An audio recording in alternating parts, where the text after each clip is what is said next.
Hello everyone, and welcome back to another episode of Drawing Fire Emblem Heroes. We're back to normal now. That Pokemon thing never happened, okay? It never happened. But anyways, we're back onto a game I've actually played this week with another male character, which is absolutely amazing for me because it's like a 2-in-1 deal. I've played the game and I know the character, and it's a male character, so I'm not drawing a girl for once. Again. We got Siegbert this week, which I think that's how you say his name, but I don't know because it's been a while since I played Fates. Great game, but sadly no longer available on the eShop at all because the eShop is dead. RIP, you legend.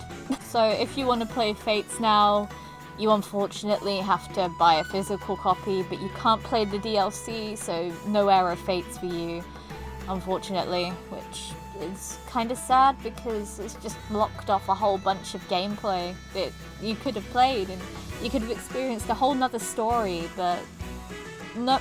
That goes for Revelations as well. Revelations is basically dead in the mud at this point now because that was also DLC only, unless you got that really expensive and hard to find copy of Fates, which was in the collector's edition, which had all 3 games, which I'm envious of anyone that has that. I've only got a Japanese collector's edition myself, and that only came with Birthright and Conquest.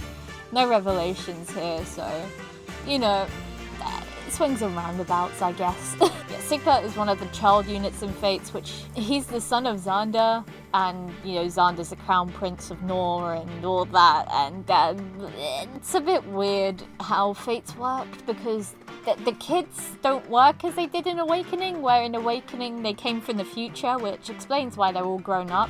Fates is just a little bit weird because, you know, you throw your kids in the deep realms, they grow older quite quickly, and then boom, they can join your army within like the chapter of like whatever units having their S support, which is a little bit weird in my opinion. Just isn't that some sort of war crime, like child soldiers?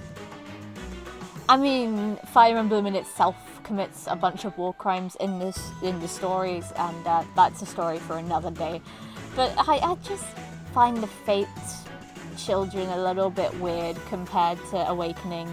Awakening was, you know, pretty good because boom, they're from the future, like Lucina's from the future, and that's part of the story.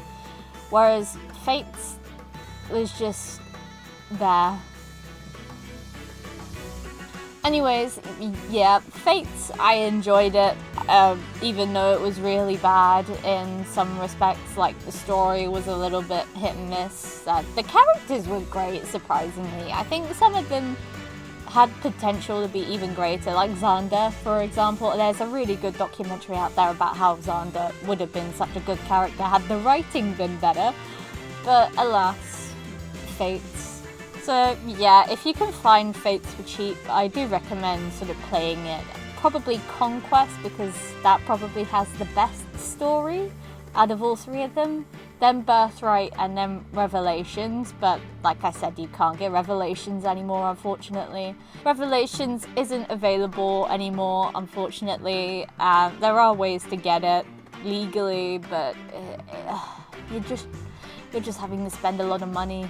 I don't recommend paying scalper prices because that's just ridiculous. Like $300 or something for a 3DS game just feels ridiculous for me because the 3DS is only like, what, 10 years old?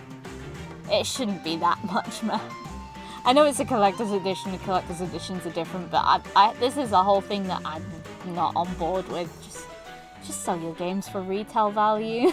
Anyways, yeah, that's it for this week. Otherwise, I'm going to go on the whole rant again about how I hate scalpers and aftermarket prices. I just think they're ridiculous in and of themselves.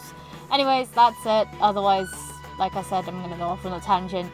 So I'll hopefully see you all next week for another episode of Drawing Fire Emblem Heroes. No more April Fools until next year, okay? Okay, see ya!